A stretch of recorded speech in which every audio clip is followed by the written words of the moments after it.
المؤرخ قد لا يكون مناسبا وموفقا في جميع الأحوال، خاصة حين يتزامن مع تقمص دور القاضي. فقد سبق للمؤرخ الإيطالي كارلو جيزنبرغ في مقالة عنونها بالضبط القاضي والمؤرخ أن استشهد بكلمة لويجي فيرياجولي التي قال فيها إن المحاكمة هي بمعنى معين الحالة الوحيدة التي تجري فيها عملية تجريد خاص بكتابة التاريخ، فيها تلعب المصادر التي لا تزال على قيد الحياة دورها، إذ إنها تستقبل مباشرة وتتواجه فيما بينها وتخضع لفحوصات متقاطعة وتحث على أن تنتج تماما كما هو الأمر في الدراما النفسية القضية الماثلة أمام القضاء للحكم. على القاضي حسب بول ريكور أن يقضي، إنها وظيفته، عليه أن ينهي، عليه أن يبت، عليه أن يضع على مسافة عادلة الجاني والضحية بحسب تصنيف ثنائي حتما. كل هذا لا يقوم به المؤرخ ولا يستطيع أن يقوم به ولا يرغب في أن يقوم به، وإن حاول وجاسف بأن ينصب نفسه وحده محكمة للتاريخ فإن ذلك سيكون على حساب الاعتراف بالطابع المؤقت للحكم يعترف بتحيزه بل بطابعه النضالي. كما أن للذاكرة ثقوبها وبياضاتها وعيوبها التي قد تبدأ بالنسيان ولا تنتهي بالانتقائية. يعرض موريس بيتان شريط الأحداث بفرنسا في مبحث عنونه باختفاء المهدي بن بركة، والواقع أن هذا الفصل من الكتاب يقدم للقارئ تفاصيل مهمة ودقيقة نجح المؤلف المحامي في تقديمها، كاشفا عالما غريبا في شكل غابة شائكة حاضنة لمختلف أنواع الدسائس والخدع والجاسوسية، فيجد القارئ نفسه أمام حكاية جريمة ذات قصة مركبة ومحبوكة بأبطالها الرئيسيين والثانويين في توزيع محكم للأدوار للتمويه تارة والتنفيذ والإنجاز تارة أخرى. ولعل قوة الأستاذ بيتان في هذه القضية وفي طريقة تقديمها لقارئه كما فسر هو ذلك نفسه أنه المحامي الوحيد من الجانب المدني الذي واكب جيدا السياسة المغربية الداخلية منذ الاستقلال، التي تشكل في نظره الخلفية الحقيقية والخيط الناضي الأحمر للجريمة المعروضة على أنظار محكمة الجنايات بباريس. يعرض موريس بيتان حيثيات وتفاصيل وتعقيدات الحادث يوما بيوم، ويكشف تحركات المسؤولين والمساهمين والمعنيين بالموضوع ليس فقط بأسلوب الراوي بل مقاربة المحقق وأدوات الموثق الذي لا يتردد في الاستناد إلى الوثائق المختلفة. يتتبع السيناريو الاستدراج والإيقاع ويعرض مختلف السيناريوهات المحتملة. صحيح أن الزلزال حصل في باريس، لكن هزته الارتدادية كان لها وقعها البعيد في الزمان والمكان، وأدت ليس فقط إلى تسميم الأجواء في العلاقة بين باريس والرباط بل إلى دخول مجموعة من الأطراف على الخط، وخلفت وراءها قضايا وتداعيات ومحاكمات لم يجد المؤلف صعوبة في إيجاد الخيط الناظم بينها. لا يكتفي الأستاذ موريس بيتان بتحليل غضبة شارل دوغول وأقواله وردود فعله ولا بتقديم انطباعات عما جرى في المحكمة، بل يقارب الموضوع برأي وطرح نقدي، وهو أسلوبه أيضا في رصد التحركات وردود الفعل سواء للأفراد أو الأجهزة، كما حصل عند حديثه عما اسمه بالدور المريب الذي قام به ممثل الاتحاد الوطني للقوات الشعبية بباريس، أو في انتصاره لرأي شارل أندري جوليان القائل، وهنا كلام شارل أندري جوليان وهو يحلل مسألة تورط المخابرات الأمريكية في الموضوع: كل هذه الأقوال إشاعات ولا قيمة لها في نظر المؤرخ وليس ثمة دليل على صحتها. من الأكيد أنني لا أتعاطف تماما مع وكالة الاستخبارات المركزية الأمريكية، ولكنني أرى أن كل من موسكو واليسار يجدان من السهل بمكان توجيه التهمة لها دون تروي. أرى إضافة إلى ذلك، والكلام دائما لشارل أندري جوليان الذي يتبناه الأستاذ موريس بيتان، أرى إضافة إلى ذلك أن أطروحة وكالة الاستخبارات المركزية الأمريكية تقدم كبش فداء سهلا بالنسبة إلى المسؤولين الفرنسيين والمغاربة وتعفيهم من المحاسبة. وفي نظري فالقضية فرنسية مغربية محضة. نهاية الاقتباس. هو كتاب إذن في شكل مرافعة قانونية وسياسية دفاعا عن قضية حياة الأستاذ موريس بيتان، لنفض الغبار عن قضية انطلقت فصولها ذات خريف قبل قرن من الزمن، لكن عناصر الالتباس فيها لم تنجلي بعد.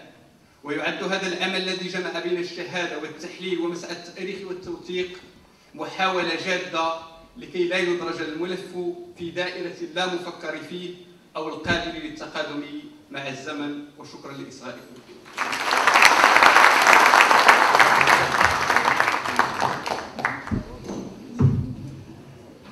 شكرا أستاذ طيب إياد. طيب إياد a fait une lecture qui interpelle.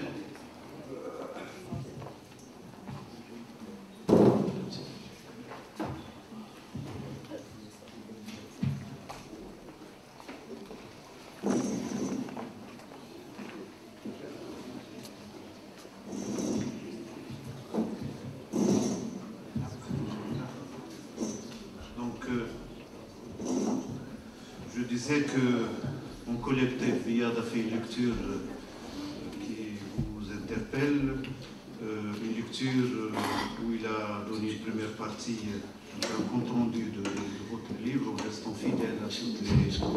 Mais en mettant quand même cette question-là, oui, il y a le droit à la mémoire, mais il y a aussi le travail de documentation important qui est dans votre livre.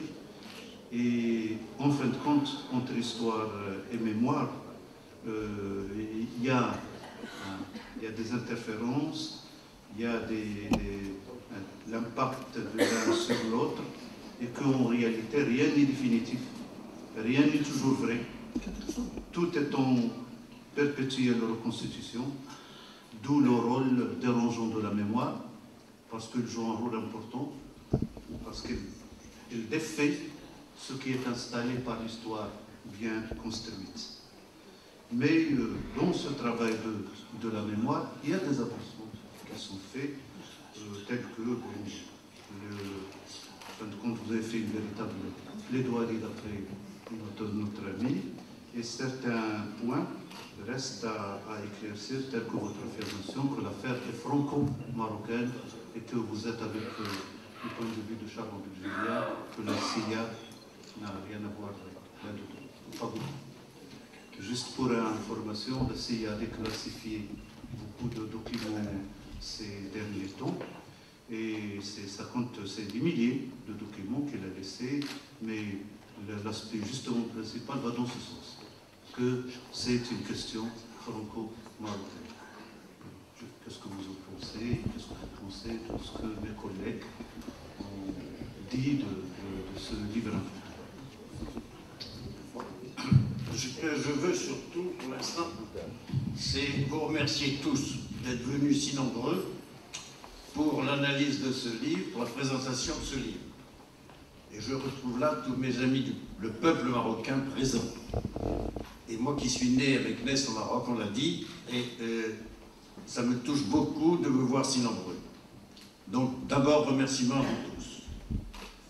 Remerciements aussi à l'éditeur qui a eu le courage, alors que mon livre, écrit en français bien sûr, n'a eu que 5 livres vendus au Maroc, pour des raisons que j'ignore, a eu le courage, lui, de se lancer dans cette édition, et qui maintenant est sur tous les trottoirs du Maroc. Merci aussi, surtout, à la famille Ben Barka, mes amis de la famille Ben Barka. Je fais partie de la famille Ben Barka maintenant. Parce que quand depuis 50 ans on est côte à côte, on est forcément de la famille. Merci à Bachir. Et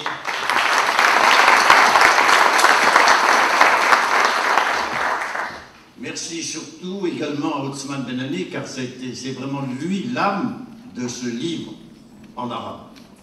Il a fait un travail énorme, il y a eu un interprète, il y a un traducteur, pardon, et puis il lui a repris tout ça pour que ce soit le plus possible lié directement au livre. Et je veux bien sûr aussi remercier l'organisateur de cette réunion, que je n'ai pas encore, que j'ai salué tout à l'heure. Merci. Mais je veux aussi remercier, moi qui suis profondément croyant, catholique, le Seigneur. Et pourquoi je remercie le Seigneur? Eh bien parce qu'il m'a soufflé à l'oreille lorsque j'ai commencé à écrire ce livre, surtout ne dis pas que tu es historien. Tu apportes un témoignage pour aider un jour les historiens à reprendre la plume sur un certain nombre de faits que peut-être ils ignorent, ils étaient trop jeunes, ou en tout cas ils ne s'y intéressaient pas directement. Je pense notamment à l'affaire Diobéi, et que j'ai très bien connu de l'intérieur. J'ai quand même eu 2 clients condamnés à mort, qui ont été graciés par la suite, mais bon, je n'ai pas dévoilé le livre, ce n'est pas le cas. Mais c'est pour dire que je veux remercier le Seigneur, parce que effectivement, je dis, je ne suis pas historien. J'apporte un témoignage de l'histoire. J'ai essayé d'être le plus objectif possible, en essayant d'apporter le maximum de preuves. Mon éditeur à Paris m'a dit, mais vos petites notes, c'est terrible. Ben, j'ai dit, c'est indispensable. Et si vous voulez vraiment bien lire le livre, il faut aussi lire les petites notes, parce qu'elles sont la base de la recherche, de ce que j'ai pu faire, pour apporter effectivement, pas toutes les preuves, je ne les ai pas.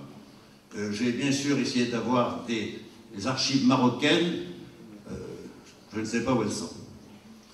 Les archives françaises, j'en ai vu beaucoup, on n'a pas encore tout vu, bien sûr. On se bat toujours, en France, ici.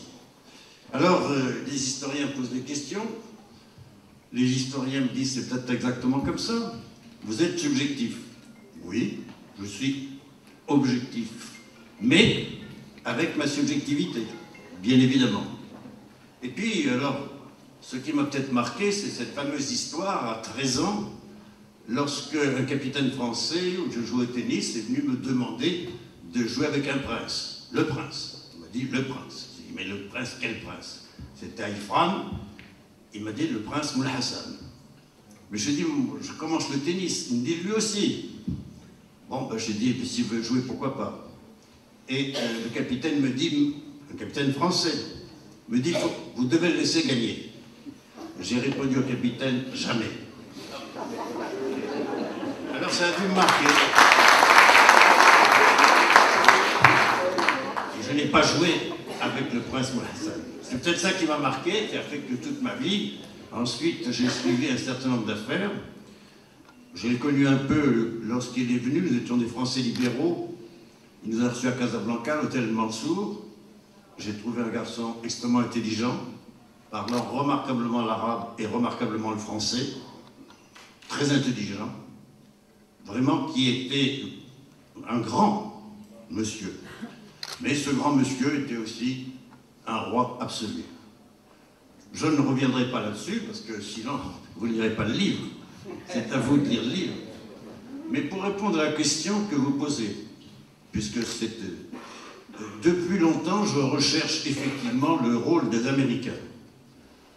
Et on peut poser la question, est-ce que c'est l'œuf qui a fait la poule ou la poule qui a fait l'œuf?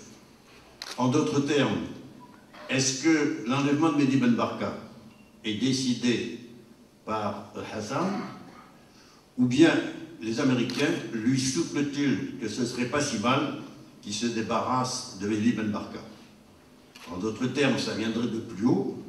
Il est évident que les Américains ne tenaient absolument pas à ce que Mehdi Ben Barka parle à côté de chez eux le 10 avril 70 à Cuba. Et il jouait un rôle très important, beaucoup plus important qu'on ne l'a dit.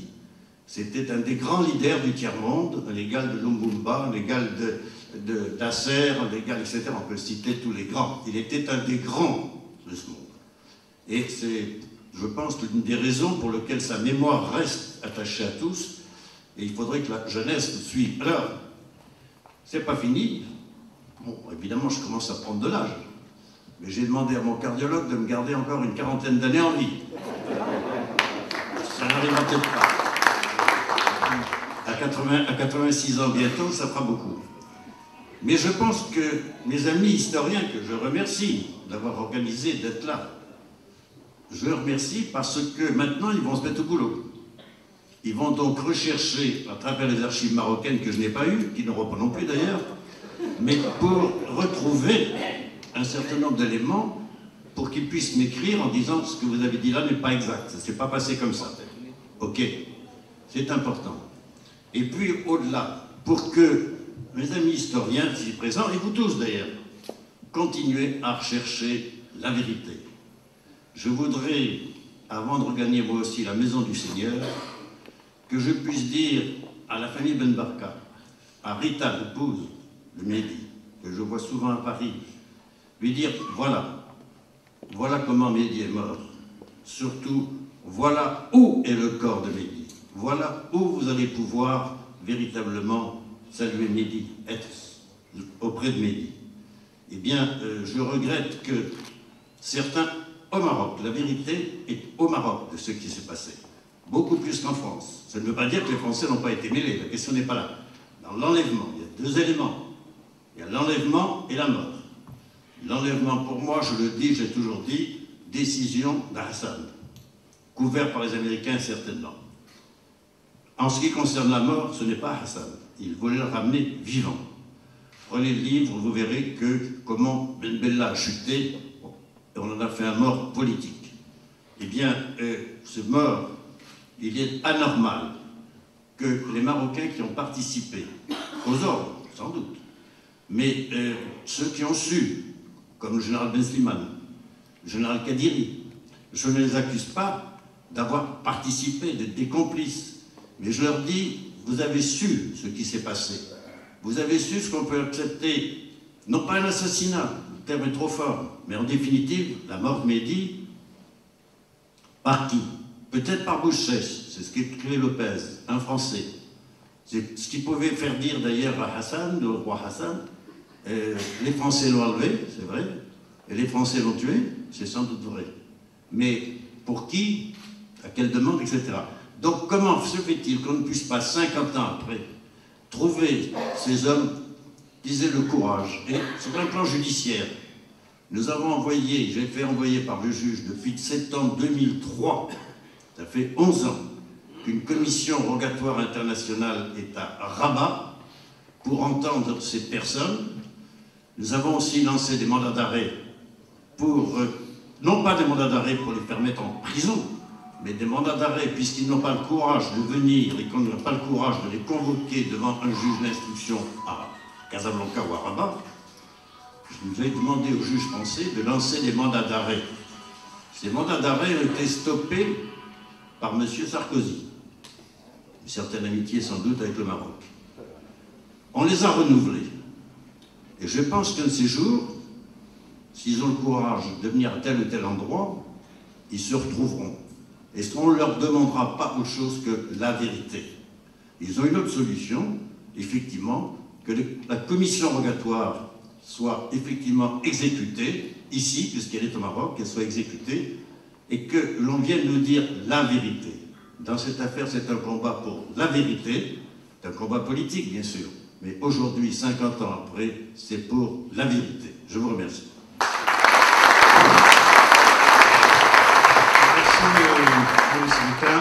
Donc pour cette vérité, on va y combattre comme on l'a déjà fait et on continuera, chacun de sa place et de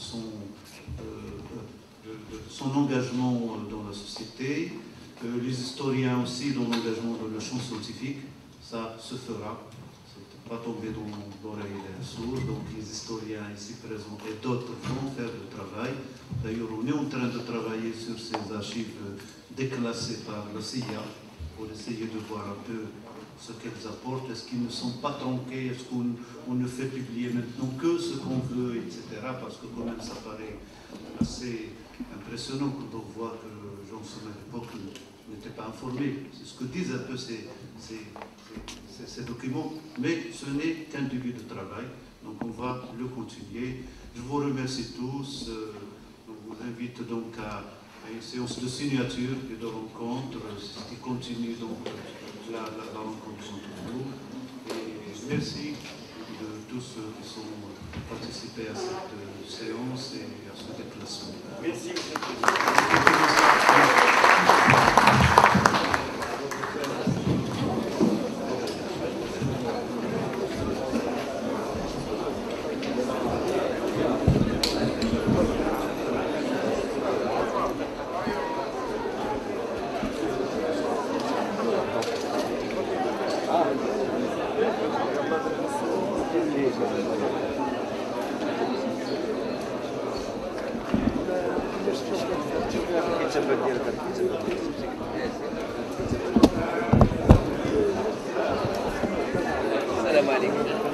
الحقيقة.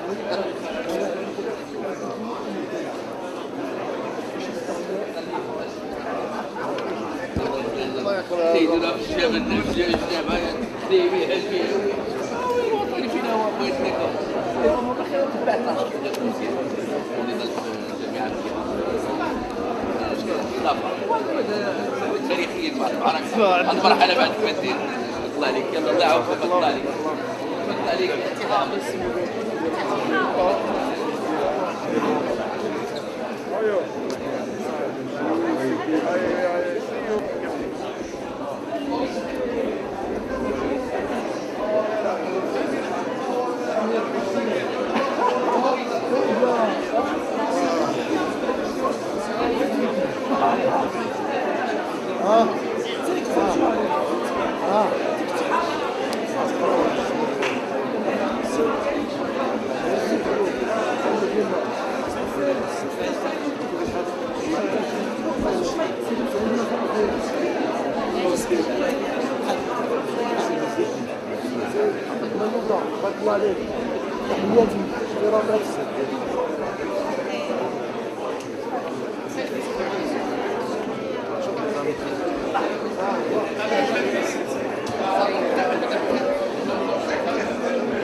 جايزة نتزاحم عندي عملوية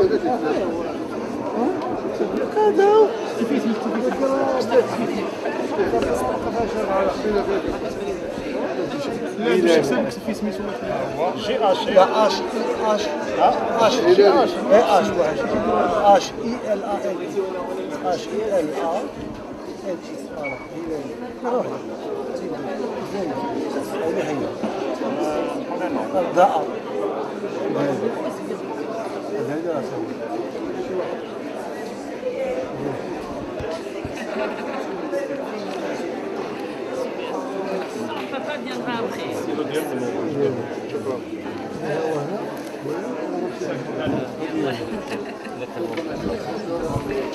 لا ما كاينش فرنسي عربية أنا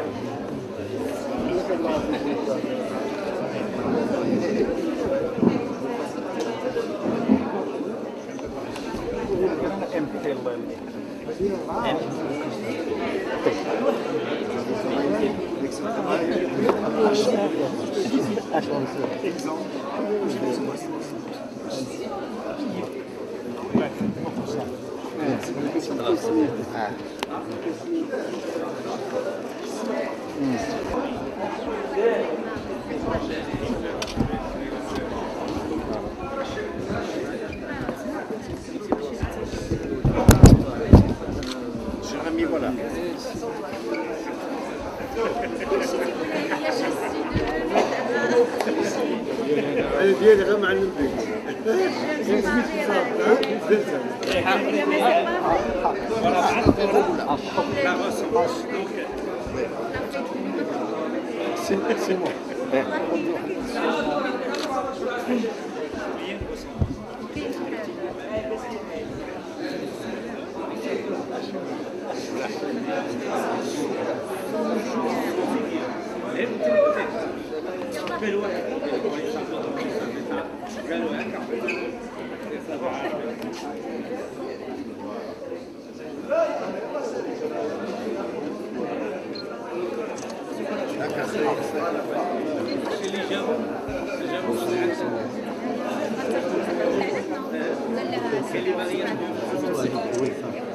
Ça c'est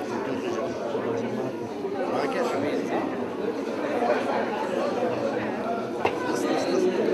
صورتك بعدا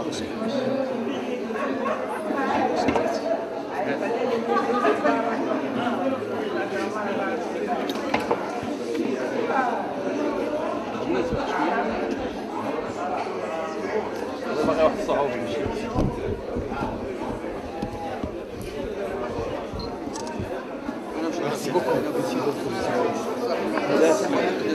دخل حدايا لا بصح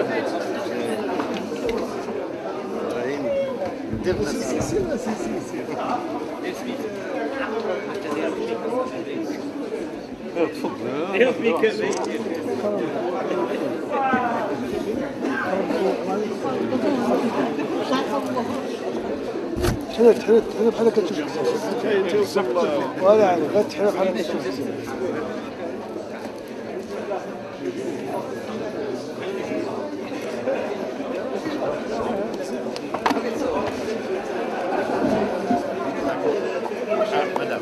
Oui. Voilà, il y a la tête, il y a des gens avant. سمعنا كاين شي واحد راسو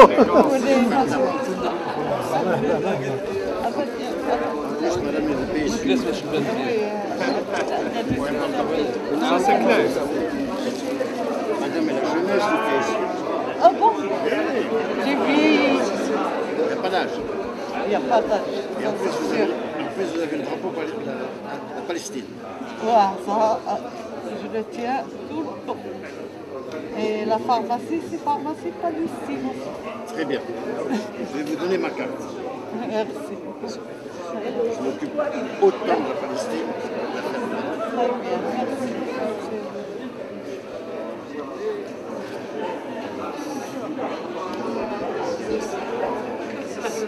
Samir.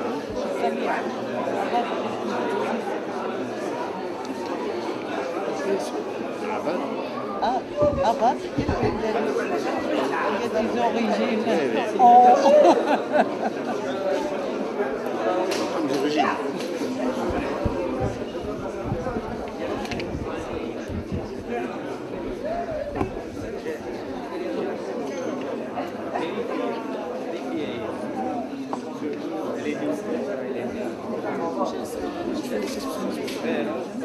C'est un grand Merci, jour. chère madame. Un grand jour.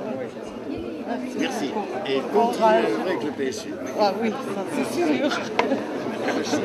C'est bien ça. Oui. T'es prêt?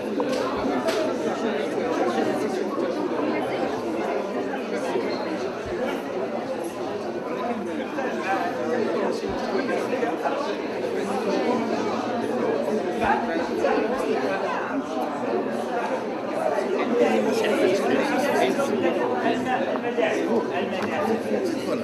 Ah, d'accord.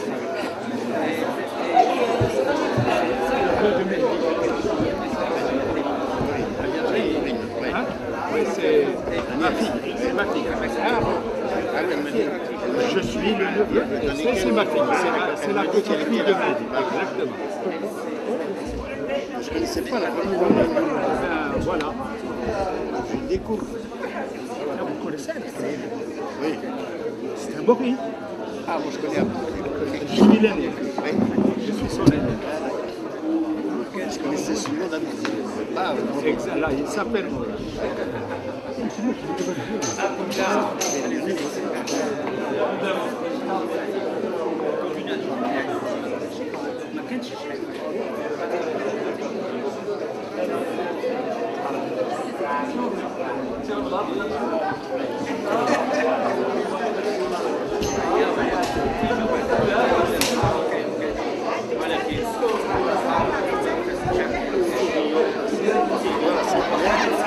Infiniment.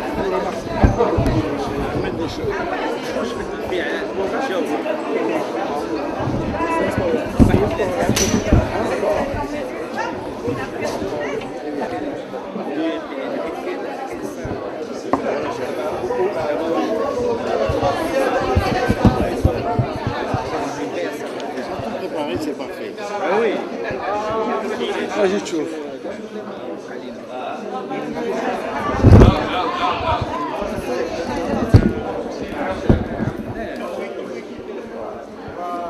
Je mets à tous avec toutes mes amitiés parce que tous ceux qui sont venus sont mes amis.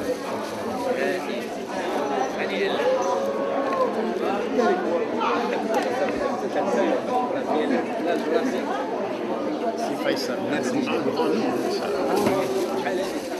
beaucoup. Merci. Merci pour tout. Il a dit.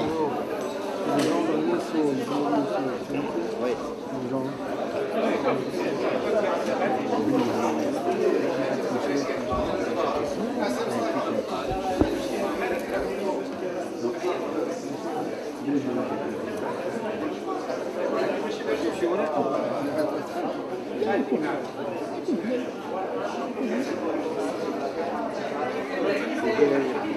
Voilà, merci. Oui.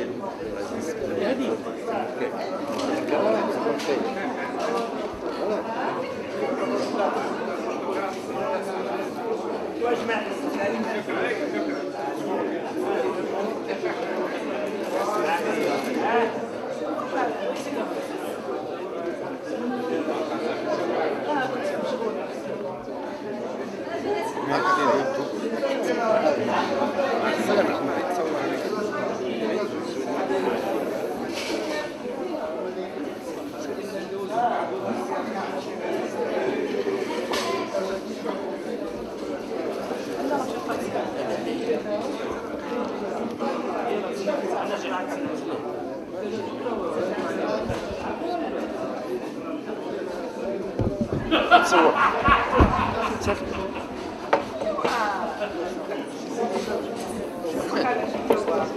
شنو يستوي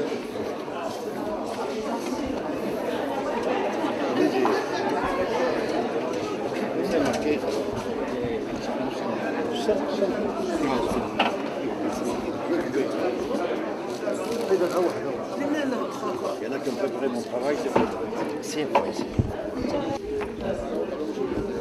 Cher ami, voilà.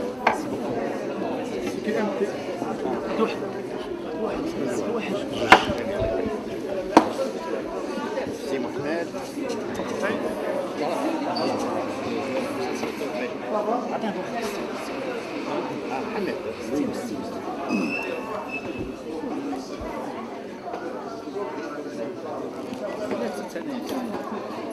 Oui, Mohamed.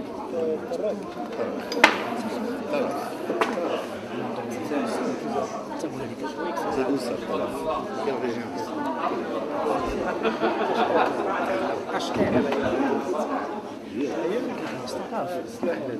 Ça va quand même.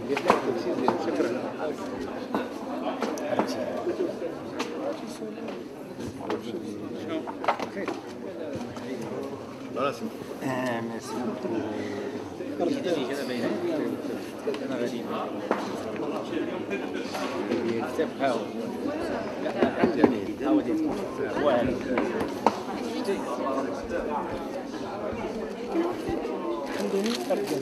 C'est monsieur.